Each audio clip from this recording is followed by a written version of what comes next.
जय श्री राम दोस्तों, जय हनुमान। कैसे हो आप सब लोग। क्या है सो हनुमान चालीसा पढ़ने की पूर्ण विधि।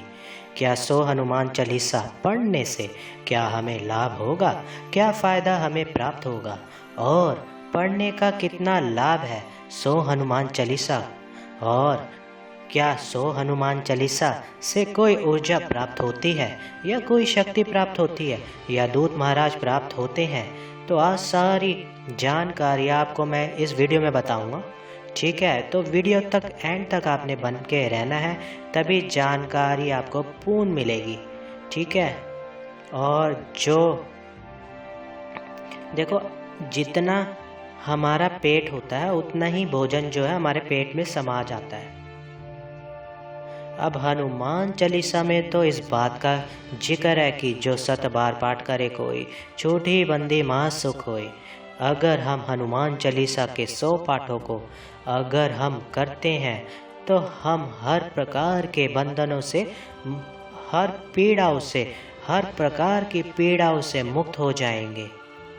क्या ये 100 पाठ करने से हमें लाभ प्राप्त होगा? तो आज सारी जानकारी प्राप्त होगी। ध्यान से देखना इस वीडियो को। अगर वीडियो अच्छी लगे तो लाइक करना, चैनल को सब्सक्राइब करना और बेल आइकन बटन को दबाना मत भूलना। देखिए, हम नियमित रूप से कोई भी कार्य अपने दैनिक जीवन में प्रारंभ करते हैं, और अगर हम अपने दैनिक जीवन में कोई भी कार्य शुरू करते हैं तो उस कार्य को पहले समझना चाहिए कि हमें 100 हनुमान चालीसा किस प्रकार से करना चाहिए। क्या हम 2 घंटे में करेंगे, 3 घंटे में करेंगे, 4 घंटे में करेंगे या 5 घंटे में करेंगे, ये आपके ऊपर है। मैंने हर बात ये हमेशा बताई है कि समय बहुत ही ज़्यादा बलवान होता है, और जिस समय बलवान समय को आप धारण करके कार्य करते हो तो 100 हनुमान चालीसा के बराबर कई गुना फल आपको उस दिन भी प्राप्त हो सकता है। जैसे कि अभी आपको पता है कि गुप्त नवरात्रियों का प्रारंभ चल रहा है, और गुप्त नवरात्रि का जो ये मेला प्रारंभ है, और आगे नवरात्रि का मेला प्रारंभ है, शिवरात्रि का मेला प्रारंभ है। तो इस प्रकार से जो ये दिन है ना, ये बड़ी हाई एनर्जी वाले दिन है। इन दिनों पर अगर आप कोई संकल्प लेकर पूजा करते हो तो उस संकल्प की विधि को किस प्रकार से आपने बनाना है, नियम आपने स्वयं अपने तय करने हैं। किस प्रकार के, अपने शरीर को आपने कष्ट भी नहीं देना है, क्योंकि जब आप मतलब एक हनुमान चालीसा में भी इतना बल है कि उसमें एक एक बातें जो लिखी हैं, भूत पिशाच निकट नहीं आवे, महावीर केवल नाम सुनावे। तो हनुमान जी के नाम से जब आप उस हनुमान चालीसा को पढ़ोगे तो भूत प्रेत जब उस पाठ के बचने वाले व्यक्ति के ऊपर निकट नहीं आते ना, तो आप ये सोच कर देखिए कि आप तो सो कर रहे हो, तो उस वक्त आपके पास भी बैलेंस होना चाहिए। बैलेंस किस प्रकार से? 100 हनुमान चालीसा रस्सी पर चलने वाला काम है। बैलेंस मान लीजिए ज़्यादा तेज़ी से आपने इस पाठ को नहीं करना है। आपने अगर पूर्ण नियम, मान लीजिए आपने 21 दिन का संकल्प लिया है, ठीक है, मेल हो या फीमेल हो, जो 7 बार पाठ करे कोई, जो मैंने कोई भी इसमें कोई ना नर हो या नारी हो, कोई भी हो सकता है। प्रभु परमात्मा की कृपा सबके लिए एक समान है। और एक बात याद रखना, कई लेडीज़ अगर इस प्रकार का सवाल पूछती हैं कि क्या हम ये पूजा कर सकते हैं या नहीं कर सकते हैं, ये आपकी मूर्खता है। हनुमान जी सबके लिए है। माँ हर बच्चे को, हर लड़की को अपनी माँ सम्मान समझते हैं। तो एक बात याद रखना, अगर आप उनकी पूजा कर रही हो तो आपको तो करनी चाहिए, क्योंकि नकारात्मकता लेडीज़ को अगर पकड़ने की कोशिश करती है तो पकड़ नहीं पाएगी। अब नियम कैसे होने चाहिए? मान लीजिए आपने सुबह का समय प्रारंभ कर दिया, भगवान राम का स्वरूप आपने सिंहासन दिया पीले रंग का, उसके दौरान जो है मैं आपको भोग लगाना भी बताऊंगा कि भोग भी किस प्रकार से करना है। तो आपने क्या करना है, एक कलश स्थापित किया।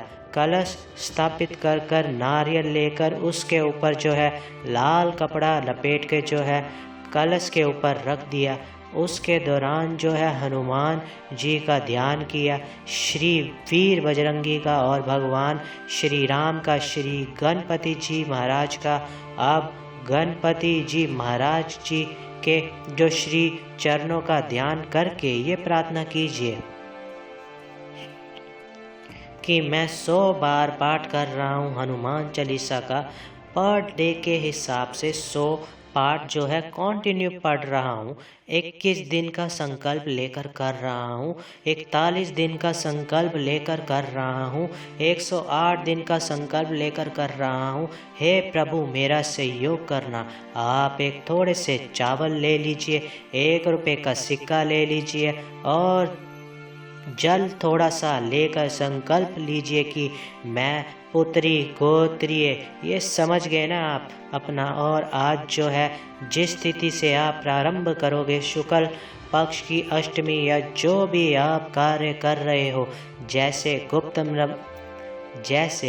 नवरात्रि चल रही है तो गुप्त नवरात्रि में जो भी तिथि चल रही होगी या कोई भी दिन, उस दिन तिथि जरूर पता करना। इस तिथि से गोत्र ये निवासी ये मैं, ठीक है प्रभु मैं आज ये पाठ कर रहा हूँ और भगवान श्री राम के चरणों में छोड़ देना। ठीक है, उसके बाद पाठ प्रारंभ करने से पहले राम स्तुति करना अनिवार्य है। पाठ को शुरुआत से लेकर विराम करने तक आपको राम की स्तुति जो है करनी अनिवार्य है।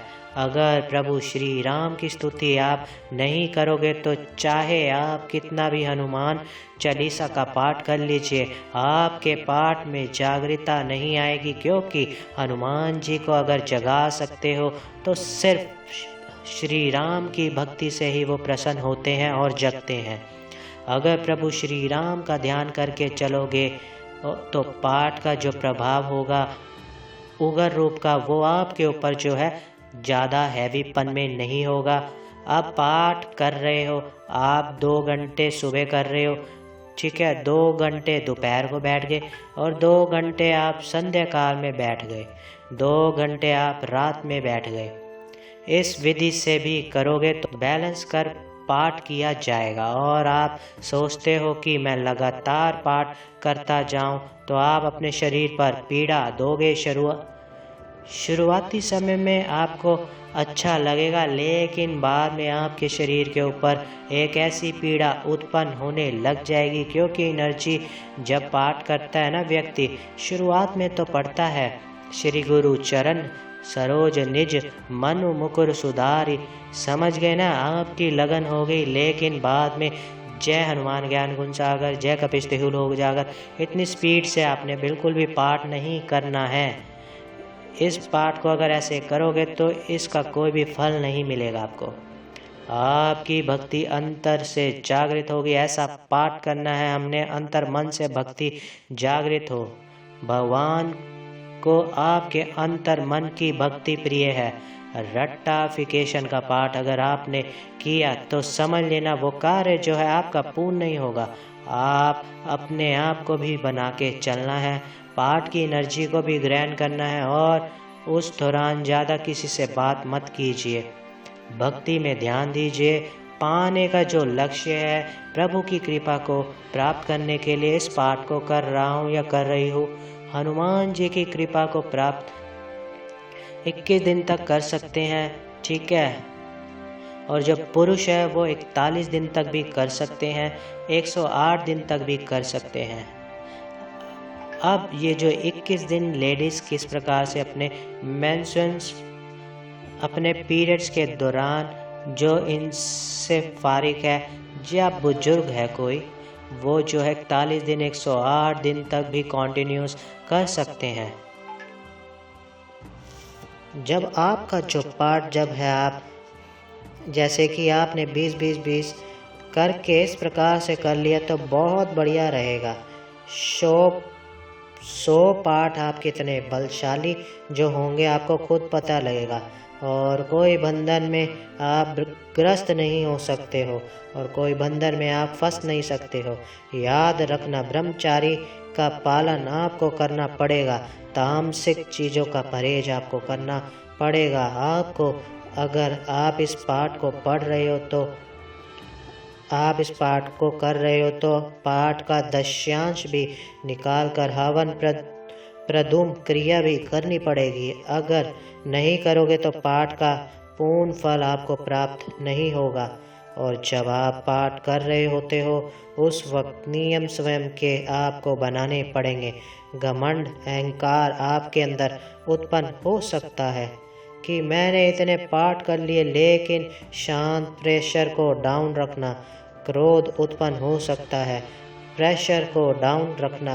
मलिन विचार उत्पन्न हो सकते हैं, प्रेशर को डाउन रखना। घर में उग्रता उत्पन्न हो सकती है, प्रेशर को डाउन रखना।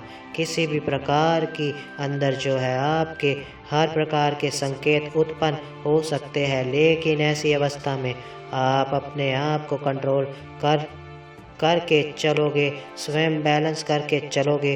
अपनी बॉडी को हल्के कपड़े पहनना, टाइट वस्त्र ना पहनना, हो सके तो धोती पहनकर ही पाठ को प्रारंभ कीजिए। जब पाठ करो तो आपने धोती पहनी हुई हो, लेडीज साड़ी पहनकर पाठ करे तो ज़्यादा उत्तम रहता है। ये हल्का भोजन, खान पान, उचित आहार लेना। क्यों? अगर अरंग सरंग खाओगे तो फिर साधना कहाँ से कर पाओगे?